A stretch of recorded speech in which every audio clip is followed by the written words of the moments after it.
Checking the calendar while I brush my teeth. Got a busy day today. What the hell? What calendar is this? Oh, number 2. Yeah, number 2. Let me check on this. Alright, so I have to check out the Airbnb calendar.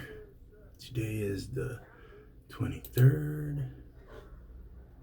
We'll put available. Flip this around. So I have this big calendar where I need to edit, and tomorrow I have a check-in, and then he checks out at the end of the month.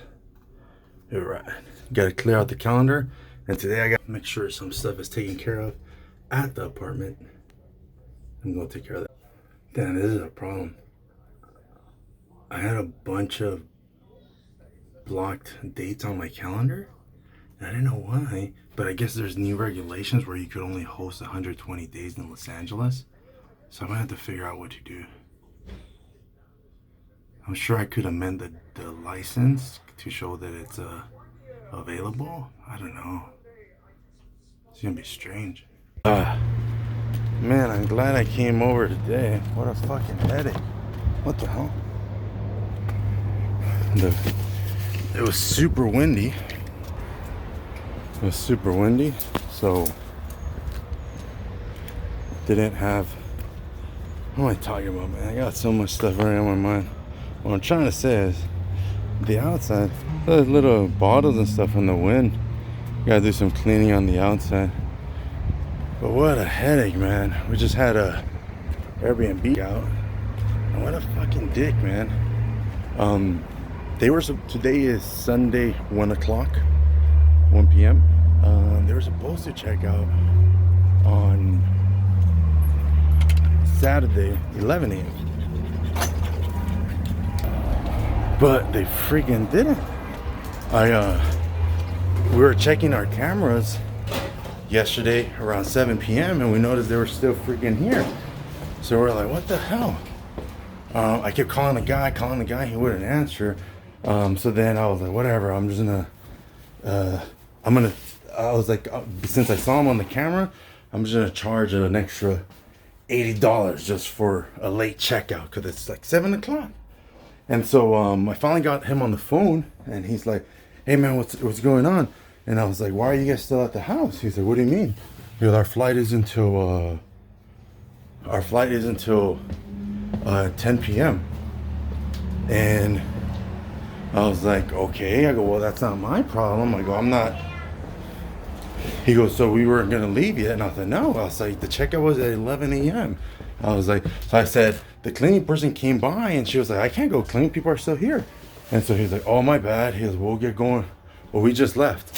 So then he calls me maybe like an hour later, and something was wrong with their flight. I think they had one of those cheap ass flights where they can change around stuff. So anyways,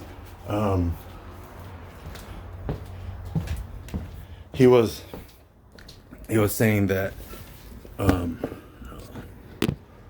help myself a little bit here. He was saying that they had what time I said the flight was, like at 10. So I was like, well, so they left, and then they would go, well, our flight, like something happened with our flight, so we have to rebook our flight till tomorrow evening. So can we stay one more night? And I was like, all right, you guys can stay one more night. I won't charge you all the fees, just like a small fee, not all the taxes and stuff. And then, all right, sweet. And they didn't pay it on the app, but they came back to the house. And then I had it on my to-do list to swing by today, make sure everything was good. We're putting on some new bedding and stuff like that. And these guys were still here, and it's 1 o'clock. And so I come up and I was like, what's up, man? Why are you guys still here?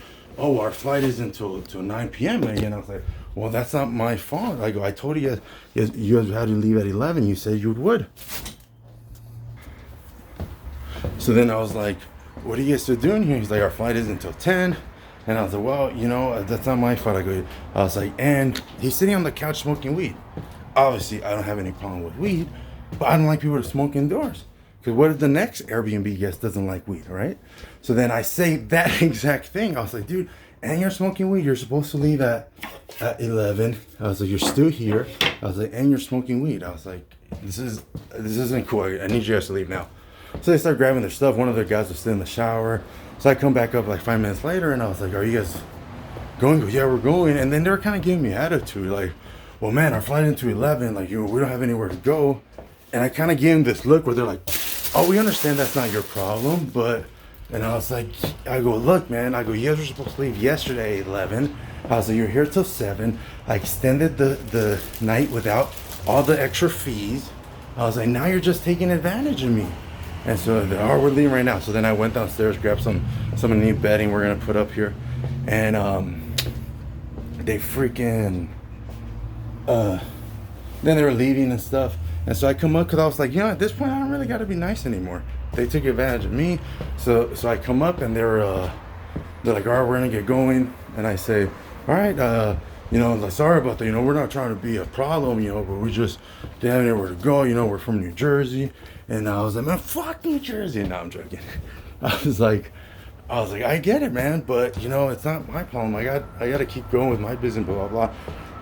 And then so they were leaving, and he's like, we were gonna pay you. I go, what do you mean we're? I was like, why didn't you pay through the app yet? He's like, oh, because it said that we had a few more days to pay. And I was like, what do you mean a few more days to pay? You're leaving right now. And so he kind of saw that I was bothered, and he's like, I go, man, I go, you booked another flight. I go, you who paid JetBlue, right? I go, you can't pay me. And then he got all flustered, and he's like, if it make you happy, I'll pay you right now. I said, yes. Like, duh, you retard. Anyway, so then he gives me the 80 something dollars and change, and I was like, all right, man, fucking get out of here. Not even worth the fucking extra night. I should have told you, nah, from the get-go. See, that's why the rule is you don't try to accommodate people too much. Like, if you already helped them out and, you know, they weren't being responsive, you could tell when someone's responsive and when someone's just being a dick to you. So anyways, they left, and then they were like, man, we're just gonna go walk around. Like, still giving me fucking attitude. And I was like, no, just go to the beach. Our beaches are open. Go hang out. Go do something till 9. Anyways.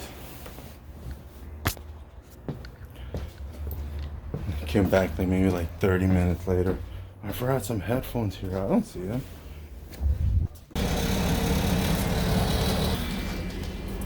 Freaking finally finished cleaning up, organizing some stuff, repairing a little bit of things.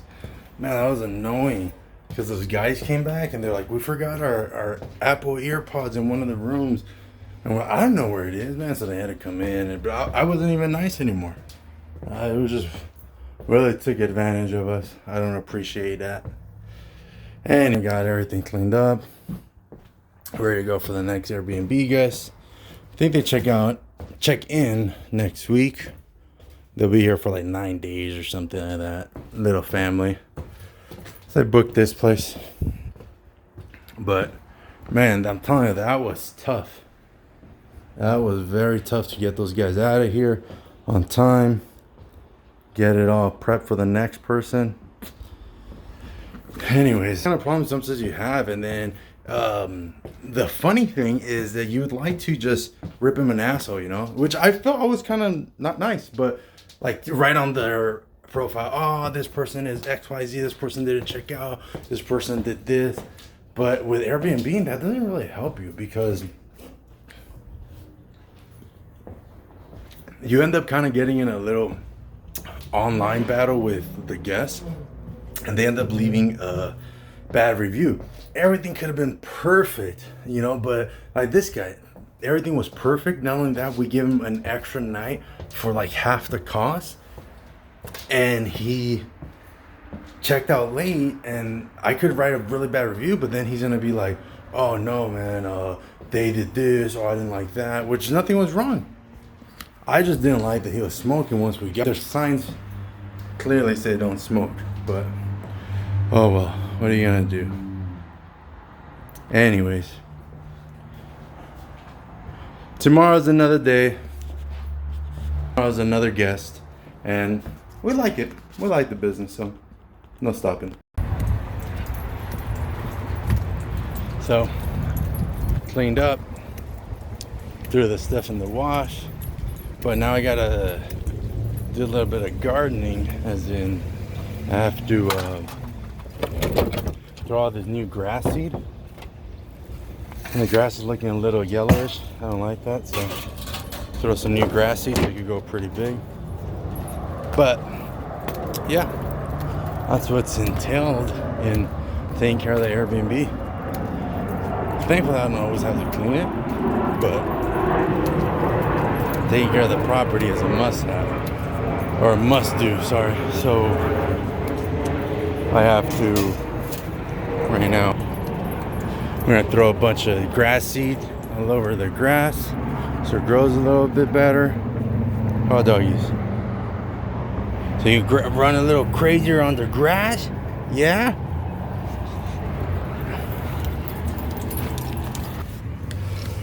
We're gonna use this one for now.